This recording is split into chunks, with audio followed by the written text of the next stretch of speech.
Hi, si pangalan? Maricar. Sa Adlaw. Mark Lorenzo. Taga-BE. Maricar. Wow, di ba? Kamusta ba si Papa o si Mama ano eh? Oo, kabalo na. Kabalo na. So, dawat nila. Dawat Manila. Masuko baka tawagon og bayot. Dili. Tinood man. Okay ra. Bahala na mga judgmental dira.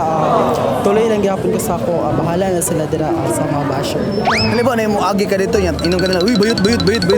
Sino sa tinong? Did man lang. Tingnan lang respect lang ta sa mga LGBT kay dili man tanan nga mga LGBT masuko wala sila kabalaon sa batasan sa mga LGBT.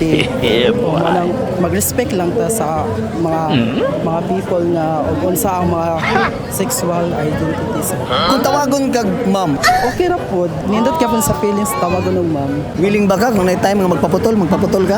Marag dili sa Dili sa nga naman. kay sayang kay pataas og buhok. Magpaputol og ta ba didoy?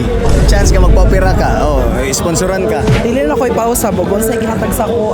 Mao na lang ako. Dili na wala. Magpadugang, okay ra magpadugang. Wala na Tutoy, po. magpadugang tutoy. Wala na po. Dugang Ugag sa lubot. ko, Okay ra na si ma'am. Okay lang sa ko, simple lang. O sa gihatag sa Ginoo sa ko, maura ko. Nga na kayo bro? Wala pa. Masig pangita nimo sa lalaki. Katong dako o katong gamay? Tama-tama lang. Pwede mo gunitan sa kadako. Dala, sa mga daw. Pwede mo balik mo. Ano? Ay, shout out ko sa taga Rosario. Hello.